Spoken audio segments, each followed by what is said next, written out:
बोले वृंदावन बिहारी लाल की जय। शास्त्रों में हजारों बार करोड़ों बार कहा है कि मनुष्य का जन्म सभी जीवों से श्रेष्ठ है और दिख भी रहा है। सुख साधन संपत्ति का भोगने वाला एकमात्र मनुष्य ही तो है। लेकिन इस धरती में कुछ एक लोग ही होंगे जो ये सोच सके कि हमारा जन्म क्यों हुआ होगा, हम क्यों पुरुष बने हैं, क्यों स्त्री बने हैं, आखिर में हमारा क्या इतना ही उद्देश्य है कि हम विवाह करें, धन एकत्रित हो जाए, सुंदर आवास हो, सुंदर आजीविका हो और पालन पोषण करके बच्चों का विवाह कर दें, बस इतना ही। ऐसा कभी क्यों नहीं लगा होगा कि हम क्यों उत्पन्न हो रहे हैं और बार बार क्यों मर रहे हैं। अगर इतना ही कार्य के लिए मनुष्य जीवन है तो क्या इसके अतिरिक्त जो सामान्य नियम है पशु पक्षी कर रहे हैं तो एक जैसा नहीं लगेगा? कभी तो सोचने लायक है कि क्यों करें। वास्तव में हमारा जन्म हुआ ही किस लिए है? अब जन्म होकर के हमारे शरीर में शक्ति, उस शक्ति का उपयोग और प्रयोग सिर्फ इस शरीर की सुरक्षा में ही लगा दिया है तो वास्तव में इस जन्म का क्या तात्पर्य होगा? अगर ये शरीर छूट जाएगा फिर क्या होगा? मरने के बाद क्या होगा? कुछ लोग तो कह देते हैं कि कुछ है ही नहीं मरने के बाद, तो बिना देखे भी ये कह दिया जाए कि कुछ नहीं है, तो क्या ये बात उचित है, तर्क संगत है क्या बात? आप कोई वस्तु देखें फिर कहें कि है और फिर कोई वस्तु देखें और कहें कि नहीं है, तो बिना देखे आप ये कैसे कह सकते हैं कि कुछ है ही नहीं? आपके जीवन के पहले भी कुछ नहीं है, जीवन के मरने के बाद कुछ नहीं है, ये आप कैसे कह सकते हैं? हमारे 18 पुराणों में 4 लाख श्लोक हैं। उनका अध्ययन करें तो ऐसा लगता है कि बड़े बड़े ऋषि महर्षियों ने कहा है कि मरने के बाद भी कुछ है। अब तो वैज्ञानिक लोग भी कहने लगे हैं कि हाँ, मरने के बाद भी है। अभी अनेक ऐसे पूर्व जन्म के स्मरण वाले बालक पैदा हुए जिनमें टीवी में अनेक प्रकार से दिखाया गया कि ये बच्चा दूसरे गांव का है, उस गांव से बैठे बैठे दूसरे गांव को बता रहा है, स्थान बता रहा है। तो इससे तो ये बात सिद्ध हुई कि सबको नहीं पता है, सबको स्मृति नहीं आती है। लेकिन है तो, अगर नहीं है ऐसा तो स्मृति क्यों आती है? इसका मतलब है कि आप मरने के बाद दोबारा भी जन्म लेते हैं और पूर्व जन्म में कुछ ना कुछ तो होता ही है। अब वेद पुराणों में तो यही कहा गया है कि पूर्व जन्मार्जित पुण्य होंगे तो आपको इस जन्म में संत प्राप्त होंगे, सद्गुरु प्राप्त होंगे।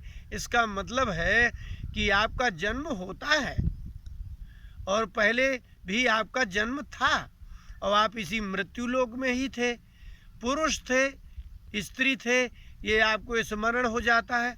तो किसी किसी को होता है। जिनको अपने पूर्व जन्म का स्मरण होता है उसको संस्कृत में जाति स्मर कहते हैं, अपनी जाति का स्मरण होना। आप श्रीमद् भागवत देखें तो प्रथम स्कंद में अंत में राजा परीक्षित ने सुखदेव जी से कहा कि भगवान अब तो आयु कुल 7 दिन की ही बची है, तो अब क्या करें? अब मृत्यु निश्चित हो गई है तो क्या करें अब?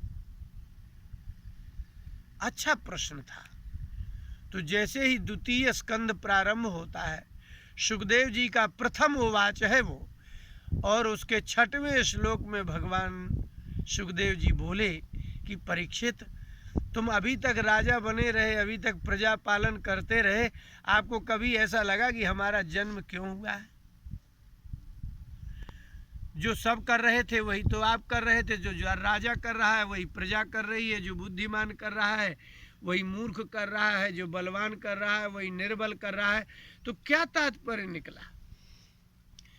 तब सुखदेव जी ने द्वितीय स्कंद का प्रारंभ उनका प्रथम उवाच है और पहली बात राजा परीक्षित को कही कि आज तो प्रथम दिवस है राजन। 6वें श्लोक में कहा कि मैं यहाँ से तुम्हें 7 दिन श्रीमद् भागवत कथा सुनाऊंगा, बहुत बहुत ज्ञान की बात सुनाऊंगा, कुछ कर्म योग और कुछ भक्ति योग की भी बात सुनाऊंगा। तुम्हारा मन कहाँ होना चाहिए? अब कर्म योग करने की आयु नहीं बची, कुल 7 दिन है। यदि तुम्हें भक्ति योग की बात कहेंगे, ज्ञान योग की कहेंगे, तब भी क्या है?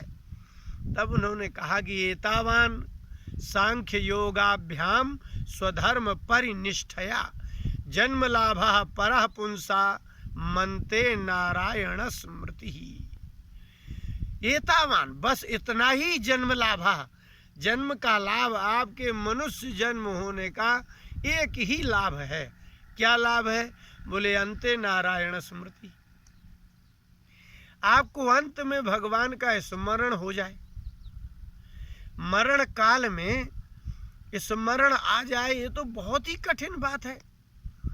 क्योंकि मरण काल की जो वृत्ति होती है वो शांत वृत्ति हो जाती है, मात्र दुख का ही अनुभव होता है। जीवात्मा को शरीर छोड़ रहा है, उसको ही दुख का अनुभव होता है। जो यहाँ वहाँ खड़े हुए उनके पारिवारिक लोग हैं, उनको नहीं अनुभव हो सकता। तब वो अकेले में है, एकांत में, भीड़ में है। लेकिन जब उस मृत्यु शैया पर होता है, तब वो उसका अंतिम एक ही उद्देश्य है कि नारायण स्मृति। अब स्मृति क्यों कहा? बोले इसलिए कि यदि जिह्वा ना उठ पाए, जीभ से अगर आपका नामोच्चारण ना हो पाए, तो आप स्मरण कर सकते हैं। मन रहता है आपके साथ मरते समय, बुद्धि रहती है मरते समय। बोले किसी ने अगर योग किया हो तो बोले एतावन सांख्य योगाभ्याम, किसी ने सांख्य और योग, योग का अर्थ है कर्म योग, स्वधर्म परिनिष्ठया। स्वधर्म का तात्पर्य कोई अगर स्त्री है, उसने अपने पतिव्रता धर्म का पालन किया है। स्वधर्म का मतलब है कोई ब्राह्मण है, उसने ब्राह्मण का जो धर्म है प्रातः से और प्रातः काल तक जितने नियम है सब पाले हों। कोई सन्यासी हो, उसने सब नियम पाले हों। कोई वैष्णव हो, उसने सब नियम पाले हों। या तो वो कर्मयोगी गृहस्थ हो या कोई सांख्य योगी विरक्त हो, इससे कोई मतलब नहीं है। जितना सांख्य ज्ञान योग साधना की हो, जितना कर्म योग दान तप दया क्षमा शांति अहिंसा आर्जव जो भी किया हो, आपने जिस धर्म का पालन किया हो स्त्री पुरुष ने, उसका वो क्यों किया जा रहा है? बोले अंते नारायण स्मृति। मात्र मरते समय नारायण का स्मरण आ जाए, इतने के लिए इतना अभ्यास किया जा रहा है। और नहीं आया तो व्यर्थ हो गया। वो व्यर्थ नहीं होगा। भगवान ने कहा कि कोई निष्ठा पूर्वक स्वधर्म का, अपने धर्म का पालन करे, अंत में नारायण स्मृति ना हो पाए, नारायण नामोच्चारण ना हो पाए, तो उसका जन्म होगा। और शुचि नाम श्रीमताम गेहे योग भ्रष्टो भी जायते, उस व्यक्ति का पवित्र गृहस्थ के घर जन्म होगा। जब आपको पवित्र गृहस्थ के जन्म होगा तो वो जो पूर्व जन्म का संस्कार था अपने धर्म पालन का, वो पुनः आपको जागृत हो जाएगा। जैसे ही गुरुजनों का संयोग प्राप्त होगा, शास्त्रों का श्रवण प्राप्त होगा, आपको वो पूर्व जन्म की स्मृति नहीं आएगी, लेकिन संस्कार जागृत हो जाएगा। कितनी विलक्षण बात है। आपको ये स्मृति नहीं आएगी कि मैं पूर्व जन्म में कौन था, लेकिन पूर्व जन्म के किए गए धर्म अनुष्ठान और आपके क्रिया योग, कर्म योग और ज्ञान योग, यदि आपका पुनर्जन्म हो जाता है तो आप सद्गुरु को प्राप्त करेंगे, किसी सत्श्रेष्ठ सत्पुरुष को प्राप्त करेंगे, तो आपके पूर्व जन्म के सारे संस्कार उद्भूत हो जाएंगे। जब वो प्रकट होंगे तो लाभ क्या होगा? ये हमने देखा, हमने पढ़ा ना गुरुजी से बहुत।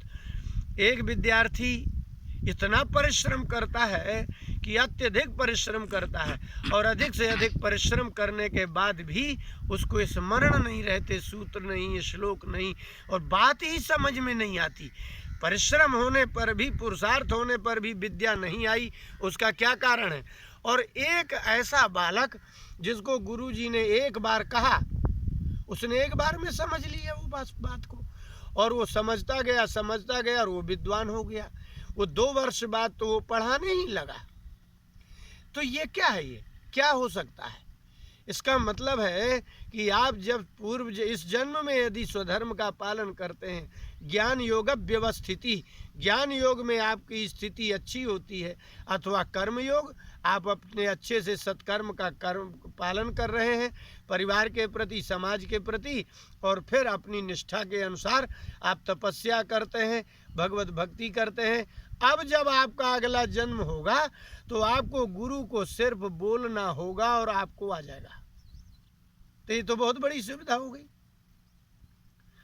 जैसे मान लो तुलसीदास जी लिखते हैं, पुण्य पुंज बिन मिले न संता, आपके पुण्य के बिना संत नहीं मिलेंगे। इसका मतलब है इस जन्म में तो आपने किया नहीं है, तो पूर्व जन्म का पुण्य इस जन्म में काम आएगा, तब आपको संत प्राप्त होंगे। और जिसने नहीं किए हैं उनको मिल भी जाएंगे, तब भी ना तो उनकी बात समझ में आएगी और ना वो कहेंगे तो आप मानेंगे ही नहीं। इसलिए व्यर्थ नहीं हो सकता आपका किया गया अपने धर्म का पालन, अगले जन्म भी काम आएगा और इस जन्म में यश होगा। अपने धर्म का पालन किसी भी धर्म में, चाहे गृहस्थ धर्म हो, और सन्यासी के लिए, त्यागी वैष्णव के लिए तो छोड़ दीजिए, गृहस्थ के लिए ही भी लिखा है कि चोरी नहीं करना चाहिए, ये तो सार्वजनिक सनातन धर्म है। किसी की स्त्री का संग्रह नहीं करना चाहिए, सार्वजनिक सनातन धर्म है। गृहस्थ हो और चाहे त्यागी हो, चाहे ज्ञान योग वाला हो, चाहे सांख्य योग वाला हो। तो कर्म योग का तात्पर्य ही इतना है कि यदि आप ब्राह्मण हैं, आप क्षत्रिय हैं, आप वैश्य हैं, आप शूद्र हैं, आप स्त्री हैं, आप पुरुष हैं, इससे ज़्यादा कुछ हो ही नहीं सकते। या तो स्त्री पुरुष होंगे या ब्राह्मण क्षत्रिय वैश्य शूद्र होंगे। आप अपने गुरुजन से पूछे कि आप हमें अब क्या करना चाहिए। राजा परीक्षित ने पूछा था कि किम श्रोतव्यम, अब मुझे क्या सुनना चाहिए, किम जप्यम, क्या जप करना चाहिए, और क्या यज्ञ करना चाहिए, मुझे करना क्या चाहिए। अब तो आप जब जिज्ञासु होकर के किसी गुरु की शरण में जाएंगे तो वो बताएंगे तुम्हें क्या करना चाहिए। अगर आप गृहस्थ हैं तो गृहस्थ के ही आपको धर्म पालना है, उसको स्वधर्म निष्ठा कहते हैं।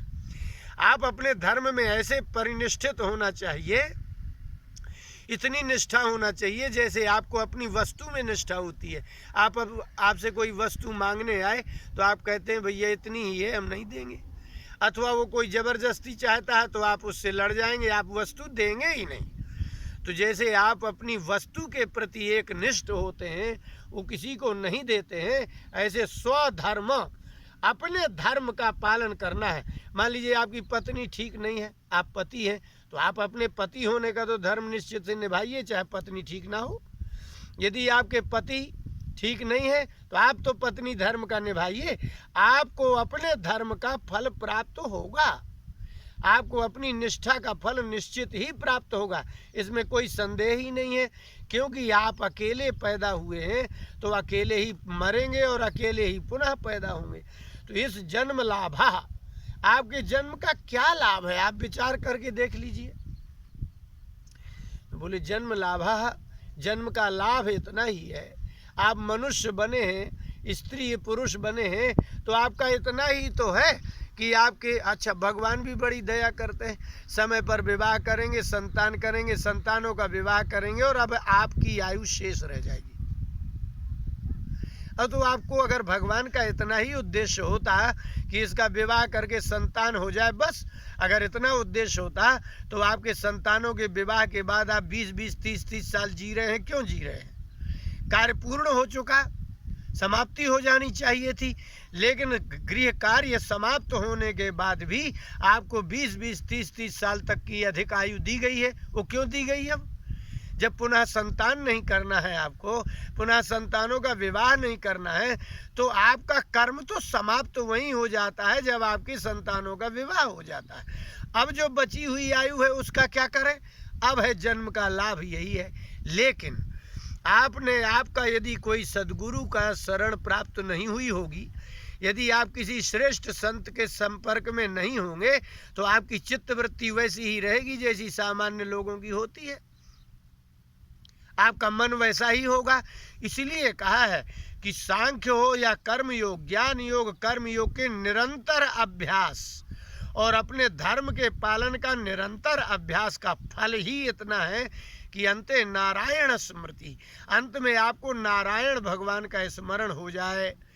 आप कुछ भी कहे, आपके मुंह से बहुत बड़ा है ये नारायण, बहुत बड़ा है, लेकिन स्मरण कर सकते हैं। मन में स्मरण करने के लिए जिह्वा की आवश्यकता नहीं पड़ती है।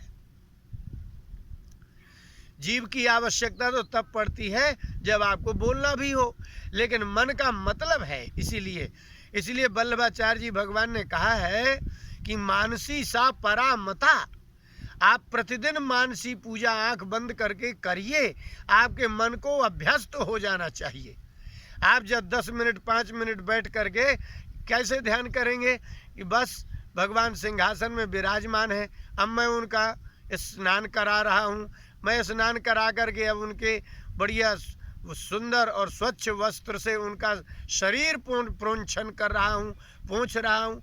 इसके बाद मैं उनके बढ़िया केशों में तेल लगा रहा हूँ, सुगंधित अतर लगा रहा हूँ, सुगंधित उनके सारे पुष्पों को चढ़ा रहा हूँ।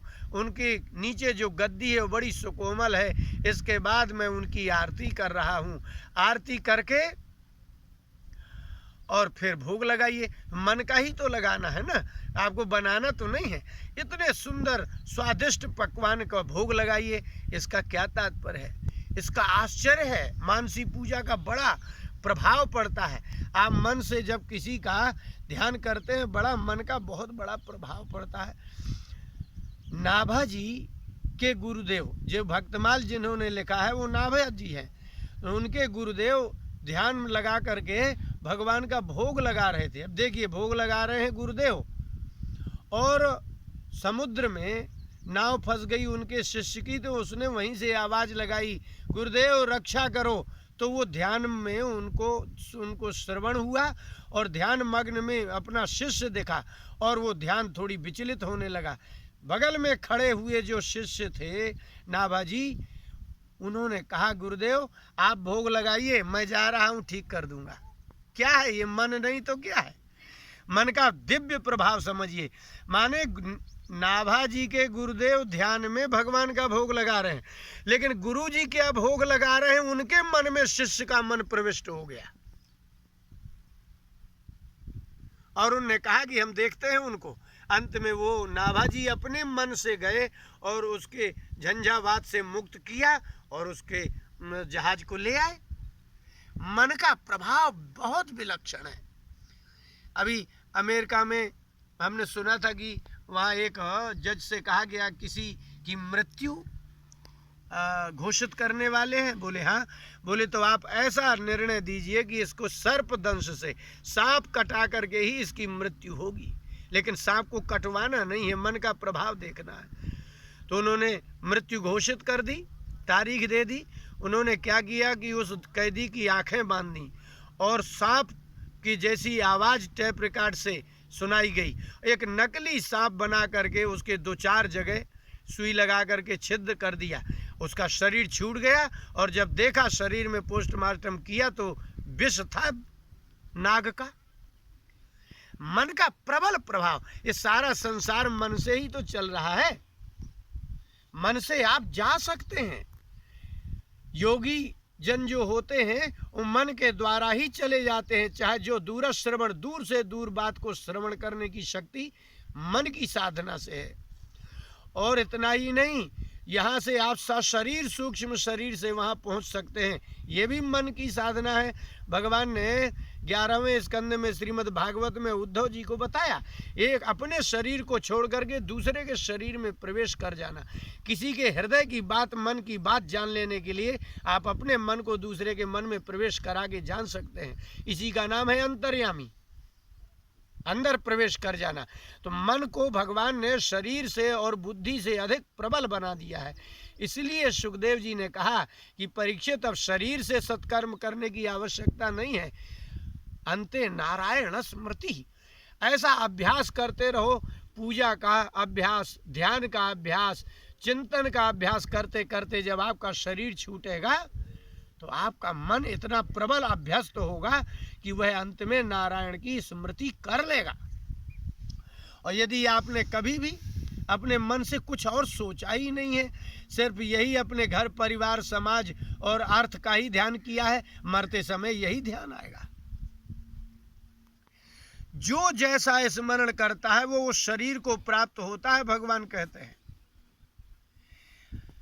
भागवत के 5वें स्कंद में है कि मरते समय जड़ भरत जी ने स्मरण किया तो मृग का स्मरण किया, मृग ही हो गए। तो आपके शरीर में मन बुद्धि और शरीर ये 3 ही तत्व हैं, इसलिए मन आपका बहुत बलवान है। इसलिए मन को बलवान बनाने के लिए नित्य अभ्यास, मानसिक पूजन भगवान का करना आवश्यक है। अपने विषय में चिंतन करना आवश्यक है, चिंतन करना आवश्यक है। तब आपको सद्विचार उत्पन्न होंगे, तब आपको सद्बुद्धि आएगी। इसलिए सुखदेव जी ने कहा कि सभी मनुष्यों को पता नहीं होता परीक्षित कि हमारा जन्म क्यों हुआ है। तो जन्म लाभा, चाहे आप परम धर्म की निष्ठा वाले हों और चाहे त्यागी हों और चाहे आप गृहस्थ कर्म योगी हों, ये सब का एकमात्र फल है कि अंत में भगवान का स्मरण होना चाहिए। और भगवान का स्मरण आए इसके लिए आपको 10 साल अभ्यास करना होगा, तब आपको बार बार स्मरण आएगा। अन्यथा जगत की वस्तुओं का, व्यक्तियों का और स्थान का स्मरण आने पर जब आपका शरीर छूटेगा तो आप शरीर छोड़ करके यहाँ ही उत्पन्न और प्रकट हो जाएंगे। फिर जिस दुख को आप आज भोग रहे हैं उसी दुख को आप अनंत काल तक भोगते रहेंगे। इसलिए भगवान का अंत में स्मरण करने के लिए प्रतिदिन आधा घंटे, 1 घंटे, 10 मिनट चिंतन करिए और मन को बलवान बनाइए और मनोबल से भगवान को प्राप्त करिए। बोले वृंदावन बिहारी लाल की जय।